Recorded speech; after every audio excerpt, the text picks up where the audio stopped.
विभा मिश्रा सब मिथिलावासी के गोर लागै छी। तो चलू आइ बना रहल छी सरसों के साग। सरसों के साग के चुनि बीछ कऽ धो धा कऽ चढ़ा देलहुँ हेँ डेगचीमे। ताहिमे टमाटर मिरचाइ सेहो धऽ देने छी। तकर बाद कुकरोमे उसनि लेलाके बाद कनि कुकरोमे सीटी लगा देने छी। तकर बाद मकइके आटा दऽ कऽ खूब घोटलहुँ सागके। तकर बाद फेर टमाटर प्याज आदी मिरचाइ लहसुनके चॉप कऽ लेने छी।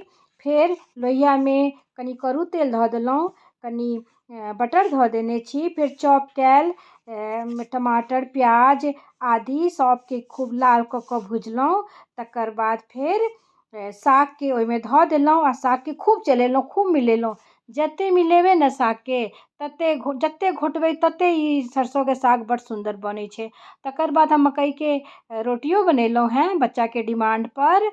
तऽ अहूँसभ बनाउ आओर अहूँसभ खाउ। ई ठण्डामे खाइके मजा छै। आ ई पंजाबी साग अछि, बहुत बढ़िआँ बनै छै पंजाबी साग। पंजाब जाइके जरूरत नहि, पंजाबी साग खाउ, बहुत नीक लागत एना बनेलासँ। खूब बहुत बहुत अहाँ सबके धन्यवाद।